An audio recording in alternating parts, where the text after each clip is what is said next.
Propósito ou problemas? Eu quero fazer uma pergunta que espero que até o final da mensagem todos nós possamos responder. Eu vivo baseado em um propósito ou eu vivo baseado nos problemas? Eu vivo uma vida para atingir um propósito ou eu vivo uma vida para não ter problemas? Eu vivo uma vida onde o propósito está guiando as minhas ações, ou eu vivo uma vida onde os problemas da vida estão guiando as minhas ações? Amém, irmãos? Pai amado, obrigado por nos falar mais uma vez conosco, e nós cremos na Tua verdade aqui. O Senhor conhece cada pessoa e cada coração. Amém. No meio de uma diversidade, como são as suas orações? Semana passada falamos de aflições, né? E na outra nós falamos de propósito. Eu quero conectar as duas coisas. A aflição é a necessidade e o propósito. No meio de uma grande adversidade, num problema difícil, como são as suas orações? O que domina os seus pensamentos? O que você mais deseja neste momento? Bom, nós ouvimos aqui o testemunho agora há pouco da Samanta e do Júnior sobre a dificuldade com a gravidez, a luta que eles passaram.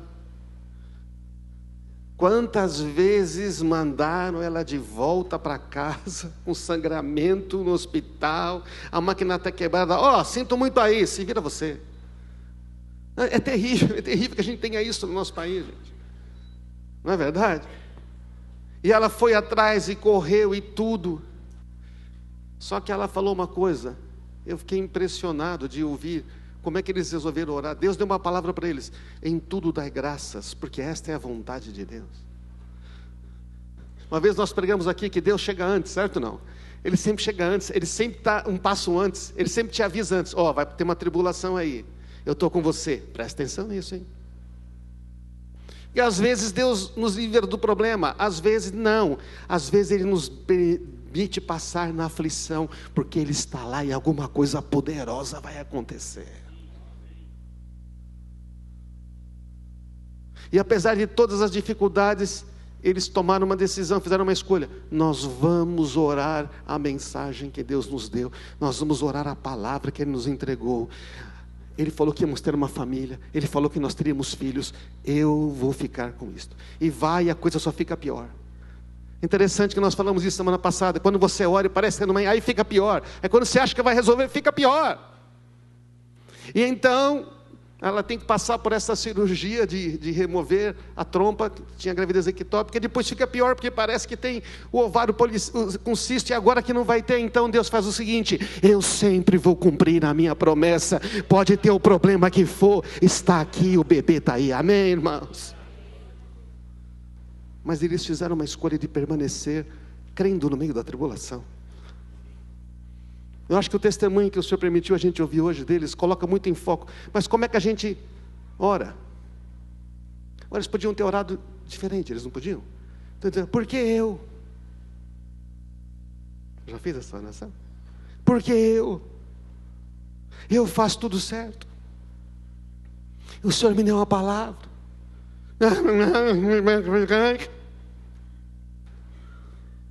Deus não se importa. Onde que está Deus? Então a maneira como a gente se relaciona com Deus no meio de uma pressão revela muito sobre como é que estamos querendo guiar a nossa vida. Eu quero mostrar para você isso, uma comparação. O meu relacionamento com Deus pode ser focado em duas coisas: nos meus problemas ou no propósito dele para a minha vida. Eu posso focar o meu relacionamento com Deus, meu Pai, de duas maneiras: focado nos meus problemas, nas minhas coisas, que aquilo que eu queria que fosse, aquilo que eu quero ter o controle, ou naquilo que Ele deseja, já sabe. Então olha que interessante, se o meu relacionamento com Deus é focado nos meus problemas, qual é o objetivo que eu tenho com Deus? Eu quero que Ele resolva os meus problemas. Até nós cantamos um cântico antigo, né? Os meus problemas, Deus resolverá. Ele está declarando fé, está dizendo, eu estou confiando em Deus. Eu não estou olhando para os meus problemas. Então, se a gente fica focado nos problemas, meu objetivo, eu quero que Deus resolva meus problemas. Até aqueles que eu mesmo criei. É interessante, a gente cria problema e vai para Deus para resolver o problema. E às vezes Deus resolve. Qual que é o foco? O foco é nas minhas necessidades e nos meus desejos. O foco é naquilo que eu não tenho. O foco é naquilo que eu não consigo fazer. E meu foco agora o que é? No poder de Deus para me livrar e me ajudar. A gente quer que o poder de Deus venha, amém? Olha, todo mundo quer o poder de Deus. O problema é que eu não estou focado nos meus problemas. Eu estou buscando aqui uma experiência com o poder de Deus que vai resolver tudo. Então, qual é o método? É uma relação comercial. O que é que eu tenho que fazer para Deus me dar o que eu preciso? Amém? É meio cruel, mas é isso mesmo, né? É um relacionamento com base na troca. Eu faço o que para Deus me dar? Ou então nós podemos focar a nossa vida, nosso relacionamento com Deus, no propósito. Quando eu foco o meu relacionamento com Deus no propósito, o objetivo é quem eu estou me tornando, a pessoa que Deus me fez para ser. O meu aperfeiçoamento, o meu crescimento na fé, a minha maturidade, Deus está olhando para mim. Não é interessante isso, gente? Agora fala a verdade, Deus não sabia que você ia ter esse problema. Quando você chegou para Ele para orar, Ele falou, meu Deus, será que Ele falou isso? Você sabia que Deus não fala, meu Deus? Ele não fala.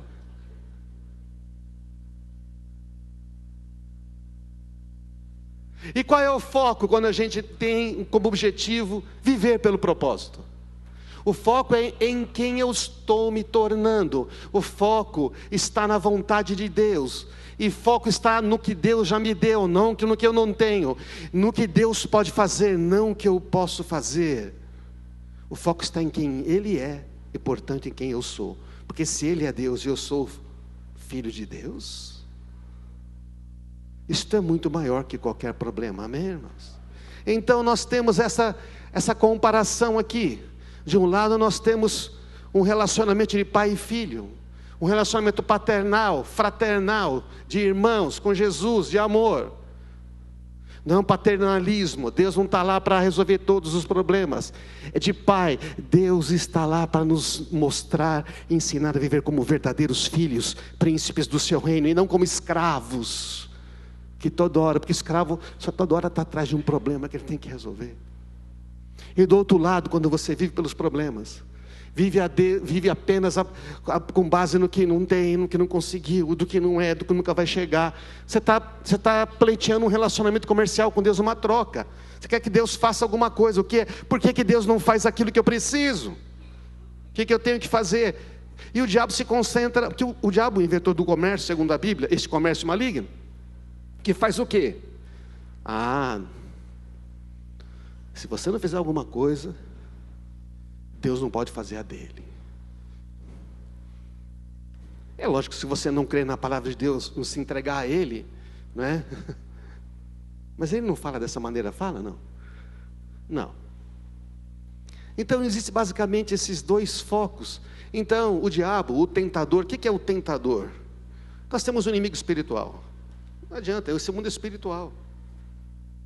Presta atenção, você sabia que tentador é uma coisa que tem a ver mais com os que creem em Jesus do que os que não creem? Porque, gente, quem não crê em Jesus não precisa ser muito tentado não, fazer errado, já está fazendo besteira suficiente, certo ou não? Já está destruindo tudo aí. Ele quer tentar aquele que pode destruir ele mesmo. Ele quer tentar aqueles que poderiam viver uma vida como filhos de Deus e governar aqui, ter autoridade aqui, amém, irmãos? Está claro? O que ele vai tentar? Ele não vai tentar você fazer algo contra Deus. Não, tem que ser muito burro. Você não vai fazer nada contra Deus. Você não vai. Ele vai tentar você, sabe o quê? A viver uma vida focada em você mesmo, nos seus problemas. Ele é o Deus da escassez. Vai faltar. Não vai conseguir. Ele é o Deus da condenação, se pelo menos você não tivesse feito isso. Então o diabo é esse tipo de Deus, ou da mentira, né? Se você pelo menos tivesse sido uma pessoa melhor. Então ele fica dizendo tudo que você não é. Ou então ele vai dizer, não, você é. Você merece. Poupa. Ele vai tentar a gente a focar no desejo por mais. No desejo de ter o que o outro tem, de ser quem o outro é. Já reparou? Quantas vezes você não foi tentado, ou é assim, por que eu não posso ter o que ele tem? Por que isso não pode acontecer comigo? Por que eu também não posso chegar lá? Uma vida que nos poupe seja mais fácil. Em resumo, uma vida sem propósito. Uma vida que está sempre correndo atrás de uma coisa, ou de alguém que você nunca será. Quando a verdade é que Deus em Cristo já fez você aquele que você é, e já deu a você tudo para você ser, e tem todas as promessas preparadas para você. Amém, irmãos? Vocês concordam com isso? Não? Estão lendo a Bíblia aí? Tá, vou postar texto bíblico já. Então, o que o Senhor está dizendo para nós? Para de buscar somente Jesus para ter uma vida melhor de bênção. Eu vim buscar uma benção. Jesus tem benção para dar. E tem. É só a bênção.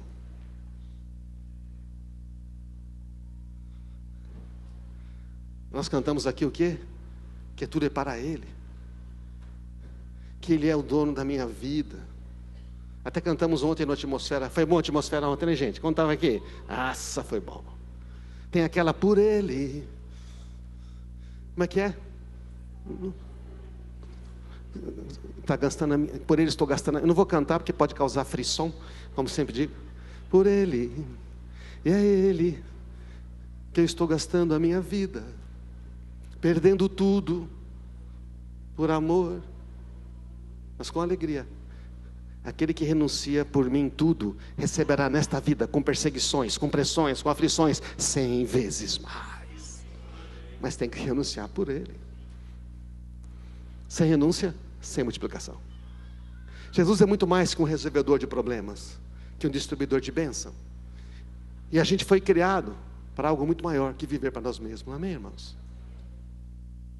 Então, porque está tudo bem você procurar uma solução para umas questões da sua vida, mas a questão é que a gente não pode ficar focado no problema. Olha o que Jesus falou, se vocês me amam, obedeçam meus mandamentos, amem uns aos outros como eu vos amei. Aquele que me ama, me obedece, eu viria a Ele e faria morada nele, eu vou me revelar a Ele. Não é poderoso? Isso aí é citação de João 15, tá? É o que encurtei. Depois ele fala, quem me ama e me obedece, fará as mesmas obras que eu faço, e tudo que ele pedir em meu nome eu farei. Então ele fala, toda autoridade me foi dada, portanto vão e façam discípulos todas as nações, pregue o evangelho, ressuscite os mortos, purifique os leprosos, expulse os demônios. Se você beber veneno vai te fazer mal, porque eu estou com você. É o propósito. E eu estou com vocês todos os dias. Meu poder é a presença. A presença acompanha o propósito. Uma vida sem propósito, uma vida sem presença. Amém, irmãos? Então, e esse negócio, fará as mesmas obras que eu faço. Não é uma troca. Deus não vai deixar você fazer as obras de Jesus, porque você fez tudo certo. Você vai fazer as obras de Jesus porque você recebeu de Deus Pai o Espírito Santo e a graça e foi totalmente perdoado, amém? Mas é mais que isso, hein? Sabe que você vai fazer todas as obras de Jesus? Porque esse é o propósito, é para isso que Ele nos chamou. Então eu vou ressuscitar um morto de 4 dias? Não, começa com perdoando os seus inimigos. Começa com perdoando aqueles que maldizem você. Começa com perdoando aqueles que te criticam. Começa dando a outra face. Começa lavando os pés das pessoas. Começa sofrendo crítica, injúria, porque ele, quando ultrajado, não revidava com ultraje, diz Pedro, mas entregava tudo àquele Deus Pai que julga retamente. 1 Pedro. Então, começa com essas obras. Que outras obras? Quando estava preso e foi me ver. Quando estava doente, foi me visitar. Quando eu estava sem roupas, me vestiram. Quando estava com sede, me deram uma água. Quando estava com fome, me deram de comer. Amém? Começa com essas obras. Amém, irmãos? Vamos começar com essas obras. Quantas vezes perdoarei meu irmão? 7 vezes, 70 vezes 7, sempre.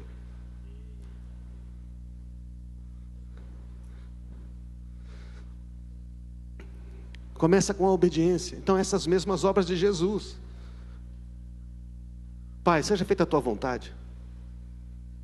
Então ele está falando disso. A presença está nesse propósito. E o propósito começa com as coisas simples. Aquele que é fiel no pouco também será fiel no muito. Não, começa perdoando. Começa servindo as pessoas. E daqui a pouco você está ressuscitando um morto. Você está orando por pessoas e fala: o que aconteceu? Ia morrer, mas não vai morrer mais. É porque Ele, por Ele, é tudo para Ele. É Ele que faz todas as coisas. Amém, irmãos? Esse é o propósito. É para todos.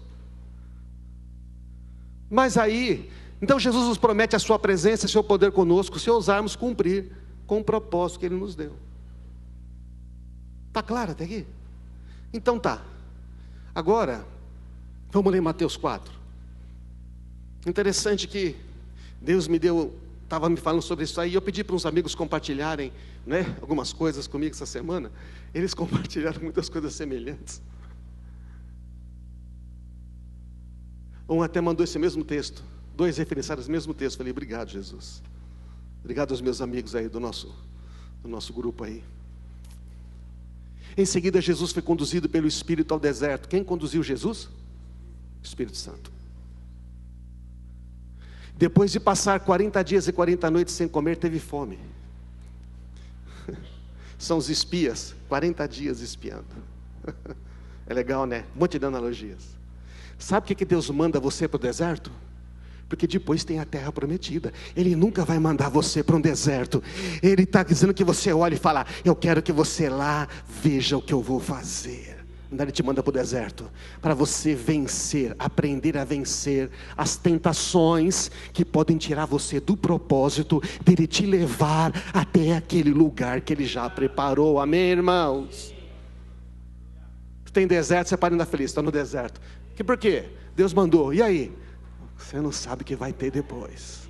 Mas o deserto é pedra, não é verdade, gente? É pedra, areia e sol. Mas no deserto Deus está presente. A nuvem, o fogo, a roupa não fica velha, a comida cai do céu, o sapato cresce junto com o pé. Não falta nada, porque não falta a provisão onde Deus está. Quando você corre atrás da provisão, você pode perder o propósito. Permanece no propósito e a provisão estará lá certamente. Então o tentador, aí está o inimigo das nossas almas, devidamente adjetivado, o tentador. E disse: se você é o Filho de Deus, Jesus acabou de ouvir no batismo, ele saiu do batismo agora há pouco: esse é meu filho amado que eu tenho todo prazer. E aí Jesus acaba de sair desse batismo, e o inimigo está dizendo: se você é o Filho de Deus, quer dizer, acho que você não é. Não é que a pedra transforma em pão? Jesus respondeu: não só de pão viverá o homem, mas de toda a palavra que vem da boca de Deus. Mas o que é melhor para você? Está com fome, você tem o poder de prover. Se você mandar, a pedra vira pão. Você é filho de Deus, você não é filho de Deus? Se você é, você sabe que se mandar, vira. Ele falou: é verdade, se mandar, vira. Só que eu quero saber o que Deus tem para mim. E Ele não está pedindo para eu transformar pedra em pão. Ele está pedindo para eu jejuar agora e ficar aqui. Então o diabo está dando uma alternativa mais fácil, um atalho, não é? Depois, qual é a outra? O diabo levou numa cidade santa, no mais alto pináculo do templo, e disse: se você é o Filho de Deus, salta, pula aí. Porque está escrito na Bíblia. O cara vai citar a Bíblia para Jesus, gente. A ousadia do capeta. Quanta gente pensa que está ouvindo Deus, que tem palavra de Deus, e está ouvindo uma voz que não é de Deus. Cuidado para procurar profetagem por aí, hein? Cuidado para procurar profetinha, profetona, profetada. Quando o profeta fala aquilo que está no seu coração, você precisa ficar bem desconfiado. Você não precisa de um profeta para dar direção sobre a sua vida. Você precisa só da intimidade com Jesus, amém? Aí a profecia vai confirmar aquilo que Deus já te disse. Ele vai ordenar os seus anjos que protejam você, vai sustentar você com as mãos, para não machucar em pedra. Jesus respondeu, a Escritura também diz, não tentarás ou não porás à prova o Senhor seu Deus. E por fim ele vai dizer o quê? Em seguida o diabo levou até um monte muito alto, e mostrou todos os reinos do mundo e a sua glória. Para que você vai na cruz? Para que você vai morrer? Para que esse trabalho todo? Para que sofrer? Eu posso te dar tudo. Você não quer ser o rei dessa terra? O rei dos homens? Pois é, então. Se eu te darei tudo isto, basta ajoelhar-se e adorar-me. Só vai custar a sua adoração. Como o Rick escreveu num comentário que ele fez para mim desse texto. O diabo pode dar tudo o que você quer, facilitar tudo para você, desde que você, ao preço da sua adoração. Em vez de você adorar a Deus, agora você adora a estas coisas ou a Ele. Vai custar só isso. E aí, Jesus dá uma ordem, saia daqui, Satanás. Satanás significa adversário. Pois as Escrituras dizem, adore ao Senhor seu Deus e sirva somente a Ele. É muito legal, né? Jesus dá as respostas claras. O que é que significa isso tudo, irmãos? O diabo tenta Jesus a fazer algo por si mesmo, que parece certo, que parece bom, é mais fácil, é mais rápido. Está com fome mesmo? Não é errado você comer. Mas a proposta do inimigo vai contra o propósito de Deus para a vida de Jesus. O diabo e o mundo irão nos tentar da mesma forma. Poupe a si mesmo.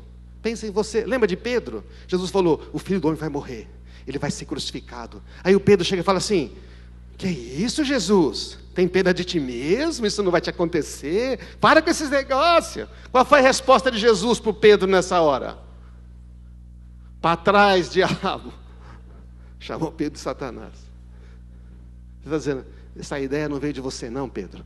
Essa ideia veio daquele que quer desviar sempre as pessoas do propósito maravilhoso que eu criei para cada uma delas. Amém, irmãos? Esse mundo está cheio de tentações para tirar a gente do propósito. Botei até uma abóbora feliz. Não é assim? Não é assim que Hollywood está prestando a gente? O capeta é uma pessoa legal. Não é? Ele não é tão mal assim.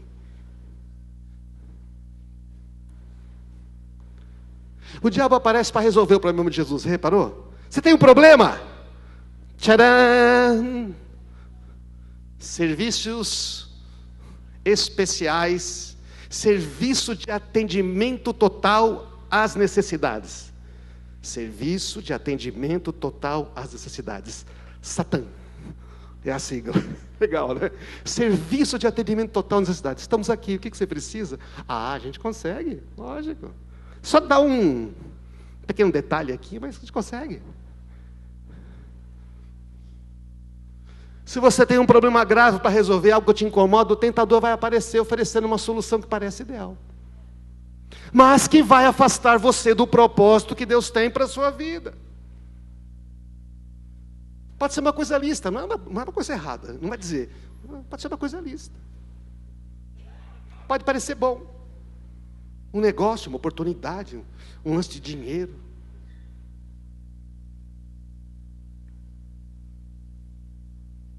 Não sei. Pequena mentira, mas, puxa, é para o bem de todo mundo. mas vai levar você longe dos planos de bem e não de mal, lembra? Vai levar você e eu longe da pessoa que Ele nos fez para ser. Então esse é que é o problema com a verdadeira tentação. A tentação nunca é como uma coisa ruim para um cristão, é como uma coisa que parece boa, vem bem embalada. Sabe aquele doce lindo, bem embalado? Mas se você lê o que está lá dentro, você fala, meu Deus, eu vou comer todos esses corantes, todas essas drogas aqui. Então, irmãos, como é que nós usamos o nosso tempo a sós com Jesus, com Deus? Pedindo proteção? Estamos numa tribulação, o que a gente pede? Pede proteção, pede solução para os problemas, pede que Ele mude outras pessoas, muda o Senhor meu marido, muda a minha mulher. Aí você está numa tribulação com a sua mulher, e você pedindo para Deus mudar a sua mulher, e Deus fala, mas eu quero tornar, o problema eu não quero mudar a sua mulher, eu quero mudar você, eu quero fazer você o homem que a sua mulher precisa, não te dar a mulher que você merece, eu quero fazer de você o homem que essa mulher precisa, eu estou interessado em você. Pede que Ele nos poupe dos problemas, pede que Ele nos livre das tribulações. No momento, na maior angústia de Jesus, lembra? Jesus pega e diz assim, minha alma está angustiada até a morte, não é? Vocês têm estado comigo nas tribulações, vamos orar. Pega Pedro, Tiago e João e vai orar lá no jardim do Getsemane, vamos orar aqui. E ele se afasta um pouco para orar, e os três começam a orar e dorme. No momento da maior angústia de Jesus, quando Ele levou os amigos, eles dormiram, e o Pai não livrou Jesus da sua tribulação. Pai, se possível, passa de mim esse cálice. Apertado ali, não estava? Estava. Gotas de sangue. Mas seja feita a tua vontade, não a minha. Por quê? Porque havia um propósito. Se Jesus não cumpre o propósito, nós não somos filhos de Deus. Nós não temos a vida eterna. Nós não temos acesso a Deus como Pai. Amém, irmãos? Que bom que Ele cumpriu o propósito. O diabo fez de tudo para Ele não cumprir o propósito. A história se repete com os filhos de Deus. Se repete com você, comigo.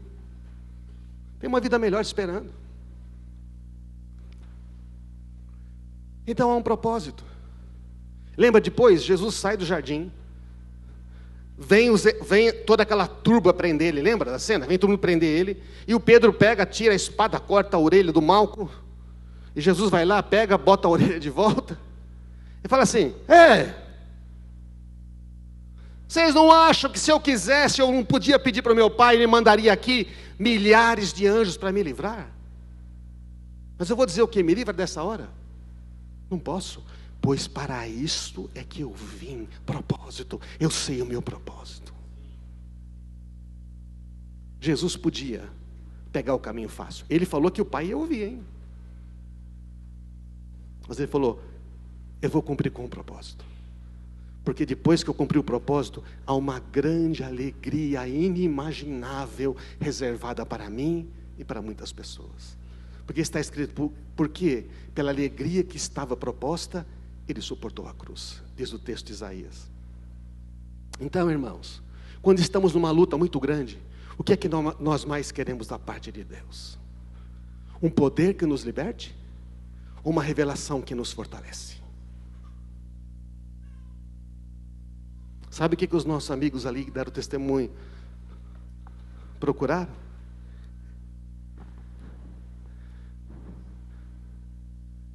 Uma revelação que fortalece. Aliás, Deus deu antes, né?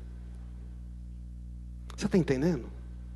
Na maioria das vezes nós queremos diante de Deus o quê? Um poder, a atuação de um poder que vai nos libertar daquela tribulação. Aí Deus não liberta. E nós ficamos reclamando, quando Deus está dizendo, eu quero te dar mais do que um poder que liberta, eu quero te dar a revelação da minha presença que vai te sustentar, que vai te fortalecer no meio dessa luta, e eu estou com você, e você vai passar, e você vai sair. Amém, irmãos? Pedimos muito livramento, quando na verdade precisamos de direcionamento.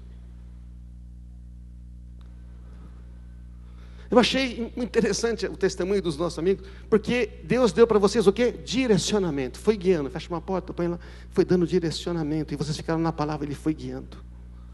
Às vezes, irmãos, no meio da pressão que estamos, Deus não vai dar a libertação. Ele pode dar? Pode. Ele faz isso muitas vezes? Faz. Mas quando Ele não dá, Senhor, tira a tempestade. Ele não tira a tempestade. Essa tempestade a gente não consegue, não consegue passar a tempestade.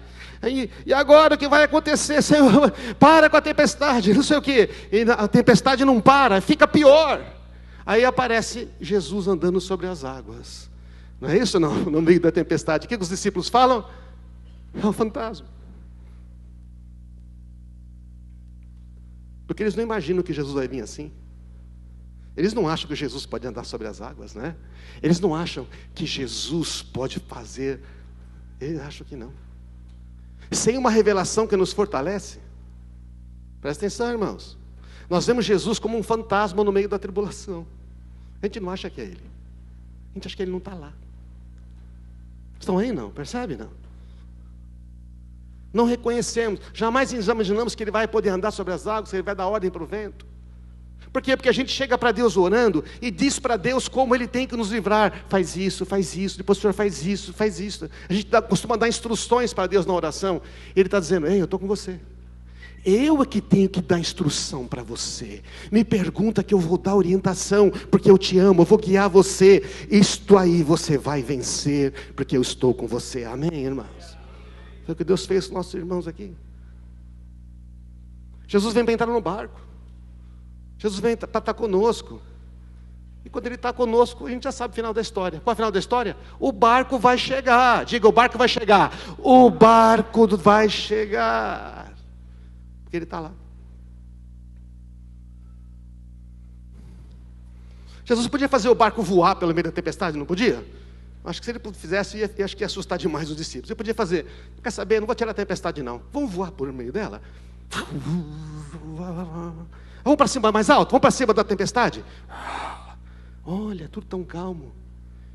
Porque acima da tempestade, Deus está governando. E sempre o sol está brilhando lá em cima, muito alto, acima das todas as tempestades. Amém, irmãos? Então, a tempestade serviu para revelar Jesus e para transformar os discípulos. Então, quando nós estamos em tribulação, em lutas, nós temos que olhar de qual perspectiva Deus quer que a gente enxergue. O Senhor quer me livrar? Aí você fala, bom, Senhor, se o Senhor me livrar, eu sei que o Senhor está comigo. Então me revela o que aqui ainda não sei. Me mostra o que ainda não vi. Me faz entender o que ainda não entendi. Mas eu não vou duvidar. Eu não vou achar que o Senhor não está comigo.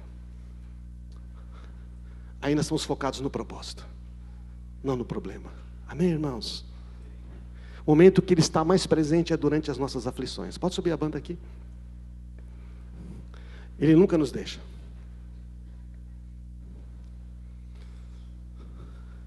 Ele nunca nos deixa. Às vezes Ele nos livrará das aflições, das angústias. Mas às vezes Ele nos guiará no meio da aflição. Pois o propósito dEle para nós contém uma revelação que fortalece, que vai transformar a gente na pessoa que Ele nos fez para ser. Você entende? Então Ele vai guiar você no meio da aflição. Quando você sair dela, você sai mais maduro, você sai mais forte, e a sua fé está num outro nível. Deixa eu fazer uma pergunta para você. A fé aumenta com a facilidade? A fé aumenta com a facilidade? Não. Vocês entenderam a pergunta? A fé aumenta com a facilidade? A fé aumenta com a dificuldade. Quando você vai para uma academia, vai fazer musculação, os músculos aumentam com a facilidade? Pega um peso levinho. Ou você tem que quebrar um limite? Ai, me responde, gente. Vai, eu acho que vocês sabem. Então, tem que romper um limite ou não tem? Tem que fazer, parece que você não consegue? Quando você começa a fazer exercício pilates, a pessoa fala, abaixa para encostar nos pés. Aí você consegue chegar no joelho, não é verdade? Não, não é no pé. Eu estou mirando no pé.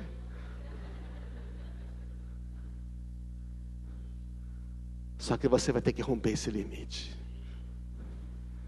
Então eu vou esticar você aqui. Às vezes na tribulação Deus está esticando a gente para que a gente saia forte do outro lado, amém? Porque a fé precisa operar na dificuldade, irmãos. Por que esses apóstolos então, esses pescadores se tornaram apóstolos? Porque eles cresceram na fé. Aí Deus tem um propósito para Davi. Davi tem que ser rei, porque ele tem um coração segundo o coração de Deus. O adolescente magrelo tem que ser rei. E para ele ser rei, ele tem que vencer um gigante. Tem ou não tem? Então sabe o que Deus faz? Ele manda uma prévia. Manda um leãozinho.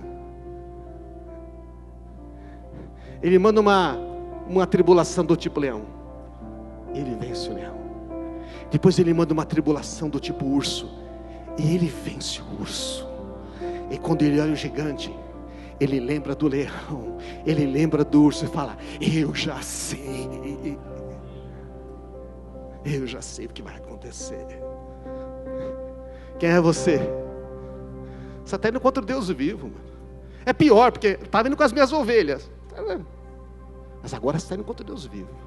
É Deus que vai destruir você, só que Ele vai me usar, porque eu sei quem Ele é. Você percebe? Se Davi não passa pela tribulação antes, ele não está diante do gigante. Ele pega, ele vai fazer o quê? Deus fala: a mesma arma, filho. É só uma pedrinha. Só que quem guia essa pedrinha é aquele que está com você. Ele nunca falha. Ele gira as pedrinhas de novo e joga. Vou dizer, se tivesse escapado a pedra do lado, sabe o que Deus vai fazer? Ele ia fazer essa pedra, fazer a volta. Deus já, a pedra veio e foi cravou na testa do gigante, ele tomba, acabou. Há um propósito maior para Davi, certo ou não? Por causa do propósito maior, ele passa umas tribulações. Então não vou ficar com medo da tribulação, não vou ficar com medo da angústia. Vamos mudar as orações. Vamos mudar as orações.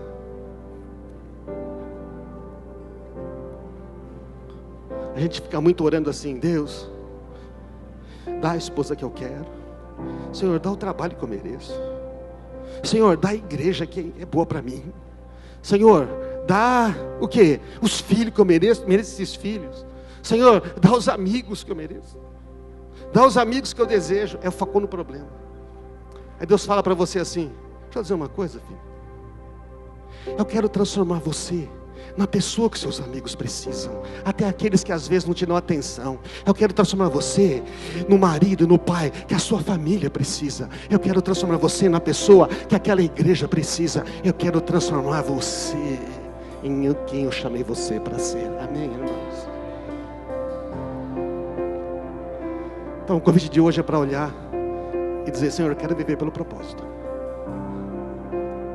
Você vive pelo propósito? Você vive reagindo aos problemas? Você quer ter uma vida melhor aqui na terra? Ou você quer cumprir o propósito que Deus chamou você? Amém? Vamos ficar de pé, irmãos.